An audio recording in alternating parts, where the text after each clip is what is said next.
11월 29일 법률방송 러투데이 시작하겠습니다. 오늘은 우병우 전 민정수석 검찰 소환 소식 먼저 전해드리겠습니다. 우병우 전 민정수석이 오늘 피의자 신분으로 네 번째 검찰 포토라인에 섰습니다. 우 전 수석은 이게 제 숙명이라면 받아들이고 헤쳐나가겠다는 소회를 밝혔습니다. 이전 검찰 출석과는 분위기가 좀 많이 달랐다고 하는데 석대성 기자가 취재했습니다. 검찰에 소환될 때마다 기자들을 쏘아보는 눈빛으로 레이저 눈빛이란 별명을 얻었던 우병우 전 수석이지만 오늘은 좀 달랐습니다. 강렬했던 눈빛은 조금 무뎌진 듯했고 약간 지쳐 보이기까지 했습니다. 지난 1년 사이에 포토라인에 네 번째 섰습니다. 이게 제 숙명이라면 받아들이고 또 헤쳐나가는 것도 제 몫이라고 생각합니다. 우 전 수석은 추명호 전 국정원 국익정보국장에게 이석수 전 감찰관 등에 대한 불법 사찰을 지시하고 그 결과를 비선 보고받은 혐의 등을 받고 있습니다. 우 전 수석은 불법 사찰 지시와 비선 보고 혐의를 인정하냐는 질문에 검찰에서 충분히 밝히겠다고 말하고 조사실로 들어갔습니다. 검찰은 우 전 수석이 자신을 감찰한 이석수 전 감찰관 등에 대한 뒷조사를 지시했고 그 결과를 정식 라인을 거치지 않고 보고했다는 추명호 전 국장의 진술을 확보한 것으로 전해졌습니다.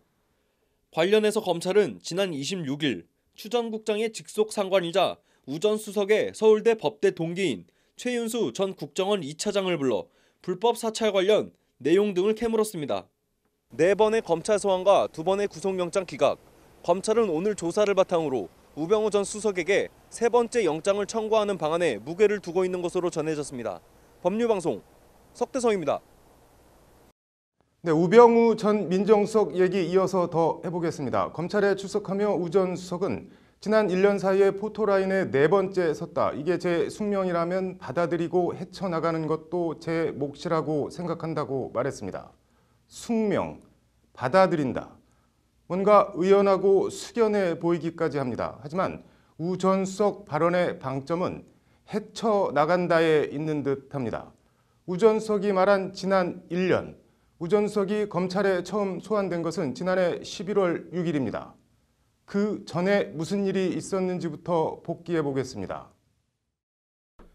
지난해 7월 우병우 당시 민정수석 처가와 넥슨의 수상한 강남 땅 거래 의혹, 코너링이 좋다는 우 전 수석 아들의 의무경찰 꽃보직 의혹 등이 처음 언론에 보도됩니다. 이에 대한 우 전 수석 대응은 해당 언론사 고소였습니다. 논란의 와중에 이석수 특별감찰관이 감찰에 착수합니다. 감찰 진행 중에 일부 감찰 내용이 특정 언론을 통해 보도됩니다. 2016년 8월 18일 대한민국 소천주교인 모임이라는 단체가 이석수 감찰관을 특별감찰관법 위반 혐의 등으로 서울중앙지검에 고발합니다. 이튿날인 8월 19일 김성우 당시 청와대 홍보수석은 특별감찰관 내용 유출은 국기문란이라고 화살을 이석수 감찰관에 쏩니다. 국기문란. 정윤의 십상시 문건 유출 때도 나온 말입니다. 문건 유출은 국기문란이다. 상황도 내용도 일관성이 있습니다. 달을 가리키는데 달은 안 쳐다보고 달을 가리키는 손가락 보고 뭐라 하는 우병우 지키기를 위한 견강부회와 본말 전도의 시작입니다. 이석수 감찰관은 의혹만으로는 사퇴하지 않는다는 것이 이 정부 방침 아니냐며 버팁니다. 객관적, 중립적으로 공정하고 엄정하게 수사하겠다던 검찰 특별수사팀은 2016년 8월 29일 우 전 수석 가족회사 정강회계법인과 특별감찰관실을 공정하게 같이 텁니다. 방점은 물론 후자에 있습니다.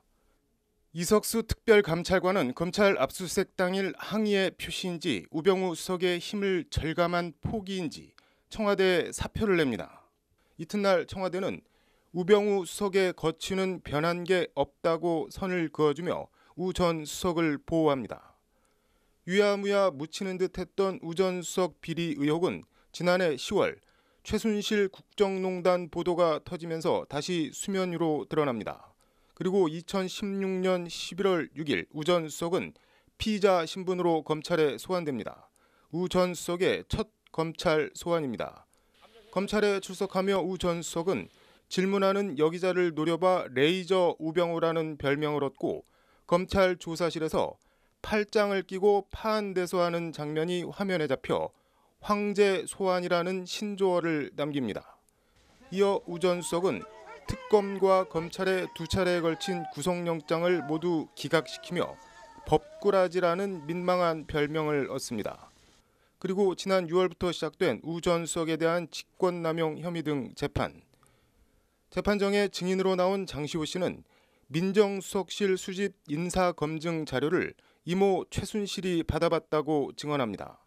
청와대 전 행정관은 우병우 지시로 삼성 승계 관련 문건을 작성했다고 증언합니다. 문체부 전 운영지원과장은 우병우 민정수석실에서 블랙리스트 비협조 문체부 공무원 좌천 인사를 지시했다고 증언합니다. 안종범 전 정책조정수석은 최순실 국정농단 관련 박근혜 전 대통령이 문제없다는 우병우의 보고를 받고 최순실 공개 건의를 묵살했다고 증언합니다. 이석수 전 특별감찰관은 우병우가 일주일만 있으면 잠잠해질 텐데 왜 감찰에 착수하느냐고 전화했다. 우병우의 감찰권 남용이라는 불만과 비협조에 특별감찰관실 직원들이 위축됐다. 우병우 아들의 의경 보직은 청탁에 의한 명백한 특혜라고 증언합니다. 법정에서 자신에게 불리한 진술이 나올 때마다 우 전 수석은 픽 하는 특유의 냉소를 보냈습니다. 4번의 검찰 소환과 2번의 구속영장 기각, 검찰은 3번째 구속영장 청구 카드를 만지작거리고 있습니다. 그동안 재판 과정에서 나온 이런저런 증언과 물증, 추명호 전 국정원 국장의 비선 보고와 말 맞추기 증거인멸 시도 등 구속 사유는 차고 넘친다는 게 검찰 판단입니다. 이번에도 우병우 전 수석이 법꾸라지라는 별명에 걸맞게 본인 표현대로 헤쳐 나아갈 수 있을지, 검찰의 행보와 법원의 판단, 그 결과가 몹시 궁금합니다. 앵커 브리핑이었습니다. 다음 소식입니다. 최순실 씨의 딸 정유라 씨가 사는 집에 강도가 들어 마필 관리사가 흉기에 찔려 다친, 어떻게 보면 단순 강도 사건의 불똥이 좀 엉뚱하게 이재용 삼성전자 부회장 뇌물재판으로 튀었습니다. 최순실 씨 조카 장시호 씨에 이어 최 씨의 전 측근 고영태 씨도 정유라 강도 피습 사건 이유를 대고 예정됐던 증인 출석을 거부했다는데 어떤 얘기인지 이철규 기자입니다. 오늘 오후 서울고법에서 열린 이재용 삼성전자 부회장 재판에 증인으로 나올 예정이었던 고영태 씨가 돌연 출석하지 않았습니다. 최순실 국정농단 폭로 관련 증인 신문을 할 계획이었던 특검은 고 씨의 갑작스런 불출석에 오늘 오전에 불출석 의사를 알려왔다. 어제까지만 해도 나오겠다고 했는데 굉장히 당황스럽다며 당혹해했습니다. 고 씨의 돌연한 증인 불출석 사유는 정유라 강도 피습 사건. 최근 정유라 씨 피습 사건과 관련해 가족들이 반대해서 도저히 나오지 못하겠다는 것이 특검이 전한 고 씨의 불출석 사유입니다. 앞서 그제 재판에서도 특검 도우미 장시호 씨가 같은 이유로 예정된 증인 출석에 나오지 않았습니다. 장 씨는 정유라 주거지의 괴한 침입 사건 후 초등학생 아들과 단둘이 거주해서 신변의 위협 등 부담이 많이 되는 상황이라 출석이 어렵다고 불출석 사유를 밝혔습니다. 결국 핵심 증인이 못 나오면서 이날 재판은 5분 만에 끝났습니다. 장시호 씨와 고영태 씨는 이재용 부회장 유죄 입증을 위해 특검으로선 재판정에 꼭 불러야 할 핵심 증인들입니다.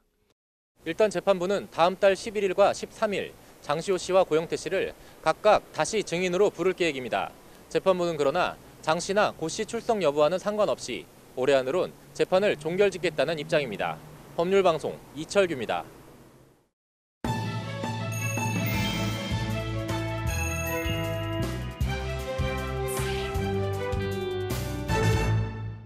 네, 이런저런 사연과 이유로 거리에서 홀로 피켓을 들고 서 있는 1인 시위, 익숙한 풍경인데요.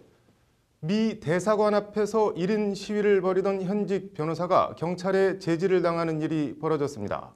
이 변호사는 국가인권위원회에 진정을 냈고 이에 대한 인권위 결정이 오늘 나왔습니다.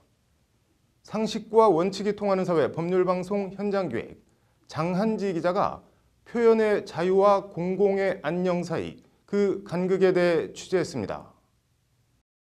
서울 광화문 광장과 정문을 마주하고 있는 주한 미국 대사관. 유난히 바람이 많이 부는 오늘 미 대사관 앞에 한 중년 여성이 마스크를 쓰고 피켓을 들고 서 있습니다. 어떻게든 평화적으로 이 위기를 좀 건너가길 바라는 마음에서 대사관 앞에서 1인 시위하고 있습니다. 그런데 기자가 취재하는 도중 느닷없이 경찰이 다가와 촬영을 제지합니다. 잠시만. 우리나라 테러 위험도 있기 때문에. 지난해 2월 민변 소속 하주희 변호사도 미 대사관 앞에서 사드 배치에 반대하는 1인 시위를 벌이려다 비슷한 이유로 경찰의 제지를 당했습니다. 하주희 변호사는 인권위에 표현의 자유를 침해당했다며 진정을 냈습니다. 인권위 조사에서 경찰은 주변에 다른 변호사가 5명가량 있었다, 사진을 찍는 등 사실상 행동을 같이 했기 때문에 1인 시위를 빙자한 불법 집회였다라고 주장했습니다. 인권위는 그러나 오늘 미 대사관 정문 앞 1인 시위를 제한하는 것은 표현의 자유 침해라며 통행에 방해되지 않는 범위 내에서 최대한 보장하라고 경찰에 권고했습니다. 당시 경찰권을 즉시 발동해 제재할 만큼 공공의 안녕과 질서에 반하는 구체적 위법 행위가 있지도 않았다는 것이 인권위 판단입니다.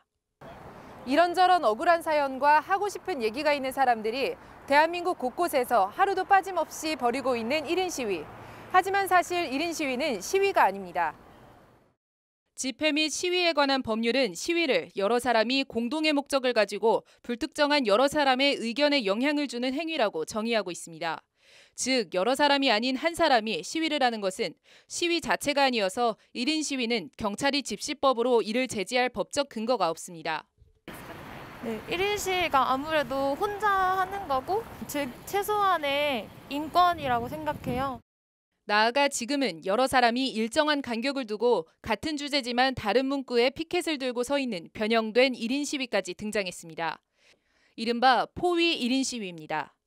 1인 시위라고는 본질적으로 시위라고 표현되지만 사실은 시위가 아니고 개인의 표현의 영역일 뿐이죠. 당연히 보장돼야 되고 다른 나라들도 마찬가지고. 정치적 의사표시나 1인 시위 방법 등도 시대가 바뀌면서 갈수록 다양해지고 재기발랄해지고 있습니다. 변화한 현실에 맞게 집시법의 기계적 적용이 아닌 다른 사람의 불편과 해를 끼치지 않는 범위 안에서 유연하고도 탄력적인 법 적용과 집행이 필요해 보입니다. 법률방송 장한지입니다. 오늘의 판결, 아무리 많이 듣고 보고 해도 무뎌지지 않는, 적응이 안 되고 먹먹해지는 아동 학대 얘기입니다. 부모라고 할 수 있을지 모르겠지만 서울에 사는 52살 권모 씨와 49살 홍모 씨가 지난 2007년 남자아이를 출산했다고 합니다.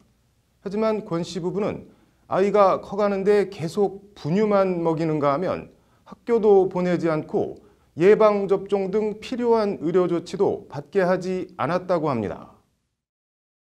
결국 아이는 지난 7월 영양 결핍 등으로 숨을 거두었다고 합니다. 당시 아이의 키는 119cm, 몸무게는 2~3살 아기 평균 체중 정도인 12.3kg이었다고 합니다. 채 피어보지도 못하고라는 말도 턱없이 부족한 불과 9살이었습니다. 아동학대 치사 혐의로 기소된 권 씨 부부에 대해 서울 북부지법 형사합의 11부는 오늘 아빠 권 씨에겐 징역 2년 6개월, 엄마 홍 씨에겐 징역 3년 6개월을 선고하고 80시간의 아동학대 치료 프로그램 이수를 각각 명령했다고 밝혔습니다. 재판부는 권 씨와 홍 씨는 아들에게 분유만 먹이는 행동이 비정상적 상황이라는 것을 알고 있었다며 부모로서 최소한의 조치조차 취하지 않아 권 군이 사망하게 해 죄질이 매우 불량하다고 유죄를 선고했습니다. 재판부는 다만 권 씨와 홍 씨가 반성하고 있고 행동에 고의가 없던 점을 고려했다고 양형 사유를 밝혔습니다. 9살 아이가 숨질 당시 집안은 대변이 분유통에 담겨 있는 등 온갖 오물과 쓰레기로 가득한 열악한 환경이었고 아이는 이런 열악한 곳에서 사실상 감금 수준의 은둔 생활을 해왔다고 합니다. 아이를 낳는다고 저절로 부모가 되는 건 절대 아닌 듯합니다. 부모가 된다는 것, 부모의 책임에 대해 생각해 봤습니다. 오늘의 판결이었습니다. 네, 이어서 법조계 소식 전해드리겠습니다. 국가정보원은 오늘 국정원 개혁발전위원회 권고안을 바탕으로 마련한 국정원법 개정안을 국회 정보위에 제출하고 국정원 명칭을 대외안보정보원으로 변경하겠다고 밝혔습니다. 국정원 명칭 변경은 지난 1999년 이후 18년 만입니다. 국정원은 또 대공수사권을 포함한 모든 수사권을 다른 기관에 이관하거나 폐지하는 등 내용의 법 개정을 연내 추진하겠다고 밝혔습니다. 이낙연 국무총리는 오늘 열린 관훈클럽 초청 토론회에서 지난 27일 국민권익위원회에서 부결된 청탁금지법 개정안의 재상정을 준비 중이라고 밝혔습니다. 이 총리는 당초 개정안은 농축수산품 선물비 상한을 현재 5만 원에서 10만 원으로 올리는 대신 경조사비는 10만 원에서 5만 원으로 강화하는 것이었다며 설을 넘기면 의미가 반감된다면서 개정 의지를 피력했습니다. 대한법률구조공단은 포항지진 피해 주민을 위해 법무부와 함께 법률 지원단을 구성해 43건의 요청사항을 접수했다고 밝혔습니다. 공단 측은 피해 지역에서 상황이 종료될 때까지 법률 상담 및 주택 임대차 분쟁 조정 신청 접수 등 서비스를 제공하겠다고 밝혔습니다. 대법원 1부는 오늘 건국 이래 최대 사기 조희팔 사건의 2인자 강태용 씨에 대해 징역 22년과 추징금 125억 원을 선고한 원심 판결을 확정했습니다. 강 씨는 조희팔과 함께 건강보조기구 대여업 등으로 고수익을 내주겠다며 지난 2006년부터 2008년까지 7만여 명을 상대로 5조 715억 원을 끌어모은 유사수신 행위로 기소됐습니다.